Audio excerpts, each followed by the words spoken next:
જય શ્રી કૃષ્ણ, જય દ્વારકાધીશ મિત્રો. આજે આપણે અધ્યાય 13નો 5મો શ્લોક સમજીશું. ઋષિભિ બૃહદા ગીતમ છંદોભિ વિવિધેહ પૃથક બ્રહ્મસૂત્ર પદેશેવ હેતુમ વિનિશ્રિતેહ. વિભિન્ન ઋષિઓએ વિભિન્ન વૈદિક ગ્રંથોમાં કાર્યોના ક્ષેત્ર તથા તે કાર્યના જ્ઞાતાના જ્ઞાનનું વર્ણન કર્યું છે. તે ખાસ કરીને વેદાંત સૂત્રમાં કાર્યકારણના સર્વ ઉદ્દેશ સહિત પ્રસ્તુત કરવામાં આવ્યું છે. આ જ્ઞાનની સમજૂતી આપવા માટે પૂર્ણ પુરુષોત્તમ પરમેશ્વર કૃષ્ણ સર્વોચ્ચ પ્રમાણભૂત અધિકારી છે. તેમ છતાં પદ્ધતિ અનુસરવા માટે વિદ્વાનો તથા પ્રમાણભૂત આચાર્યો તો પૂર્વના આચાર્યોના પ્રમાણ ટાંકતા હોય છે. કૃષ્ણ આત્મા તથા પરમાત્મા દ્વૈત અને અદ્વૈત વિષયક અત્યંત વિવાદાસ્પદ વિષયનું સ્પષ્ટીકરણ વેદાંત નામના શાસ્ત્રના સંદર્ભમાં કરી રહ્યા છે કે જેને પ્રમાણભૂત માનવામાં આવે છે. પ્રથમ તેઓ કહે છે કે આ વિભિન્ન ઋષિઓના મતાનુસાર છે.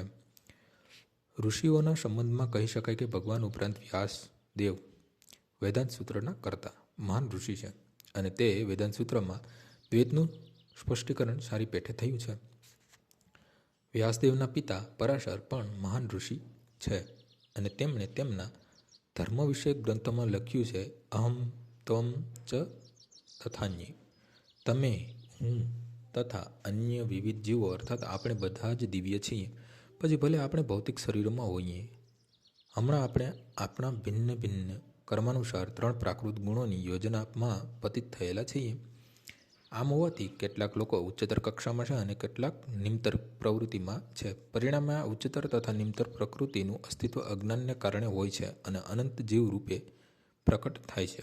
પરંતુ પરમાત્મા અચ્યુત છે અને ત્રણેય પ્રાકૃત ગુણોના સંસર્ગદોષથી રહિત છે તથા દિવ્ય છે.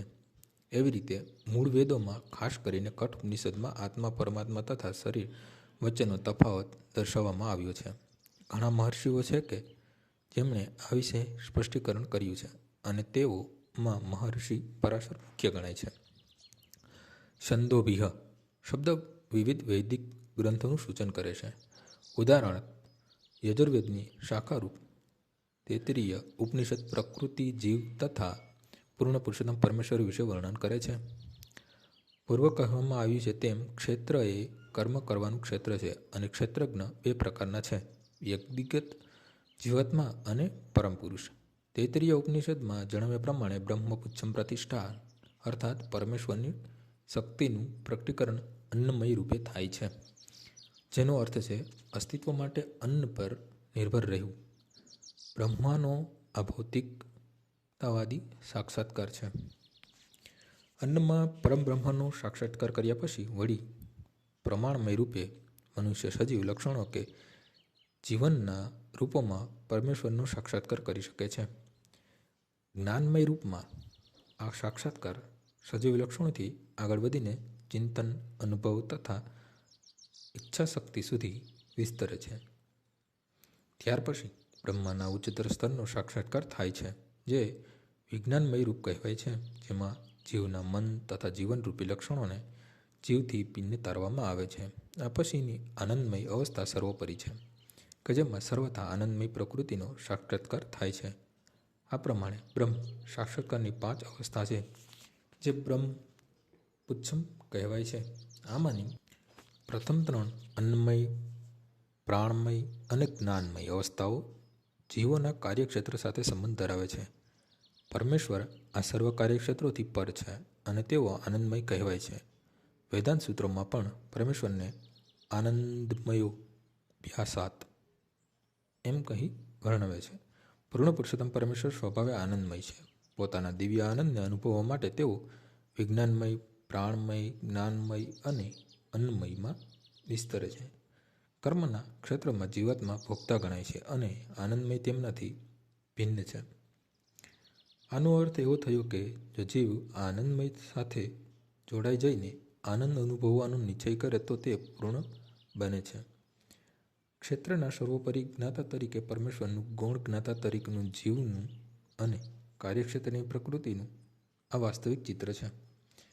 વેદાંત સૂત્રમાં અથવા બ્રહ્મસૂત્રમાં આ સત્યની શોધ કરવી જોઈએ. અહીં કહેવાયું છે કે બ્રહ્મસૂત્રના નીતિ નિયમનું કાર્યકારણ અનુસાર બહુ સારી રીતે ગોઠવાયેલા છે. કેટલાક સૂત્રો આ પ્રમાણે છે: ન વિષય શ્રુતે, નાત્મ શ્રુતે અને પરાતુ તચ્છતે. આમાં પ્રથમ સૂત્ર કર્મના ક્ષેત્રનું સૂચન કરે છે, બીજું સૂત્ર જીવનું અને ત્રીજું પરમેશ્વરનું સૂચન કરે છે, જેઓ જીવમાત્રના પરમ આશ્રય સ્થાન છે. આજનો શ્લોક અહીં પૂર્ણ થાય છે. આવતીકાલે ફરીથી સવારે 6 વાગ્યે મળીશું. જય શ્રી કૃષ્ણ. શ્રી રામ શ્રી રામ